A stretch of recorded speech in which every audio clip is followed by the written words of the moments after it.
नमस्कार सर्वांना, मी रंजना पाटील. माझ्या चॅनलमध्ये आपले स्वागत आहे. तर आज लवकर आवरून आंघोळ वगैरे करून पुन्हा देवपूजा करून घेतली आणि देवपूजा झाल्यानंतर पाणी सुटलेले होते, पाणी भरून घेतले आणि म्हटलं आता आज रविवार होता, उपवास होता म्हणून म्हटलं वरीचा भात शिजत घालावं. कायम शाबूच खात असते, परंतु शाबूने डोके दुखते म्हणून आज म्हटलं वरीचा भात करून घेऊया. वरीचा भात करून घेतला आणि झाल्यानंतर लगेच स्वामींना नैवेद्य दाखविला, वरीचा भात आणि दही याचा. तर सर्व देवांना नैवेद्य दाखवून घेतला आणि स्वामींनी नैवेद्य ग्रहण केला.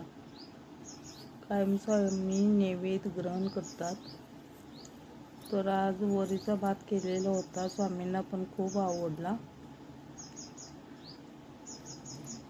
तर बघा, मग वरीचा भात वगैरे झाल्यानंतर म्हटलं जेवणाला सुरुवात करावी. तर जेवणामध्ये आज चाकोताची आमटी केली होती. थोडी डाळ घातली आणि चाकोताची भाजी घालून शिजवून घेऊन त्याला लसूण खोबरं वगैरे घालून फोडणी दिली आणि मस्त अशी आमटी तयार झालेली होती. थोडं आमसूल वगैरे घातलं, मस्त झाली होती आमटी. चपात्या वगैरे करून घेतल्या आणि थोडासा भात घेतला करून.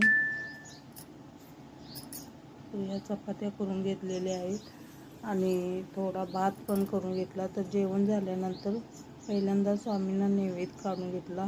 11 साडे11ला मी देवाला पहिला नैवेद्य दाखवून घेते. स्वामींना सर्व देवांना नैवेद्य दाखवून घेते. स्वामींना नैवेद्य दाखवून घेतला आणि मग आम्ही सर्वजण जेवण करून घेतलं. तर खूप छान जेवण झालेलं होतं.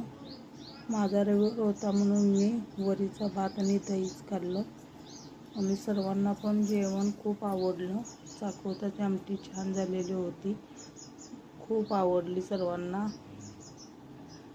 तर माझा व्हिडिओ तुम्हाला कसा वाटला ते कमेंटमध्ये सांगा आणि सबस्क्राईब करा.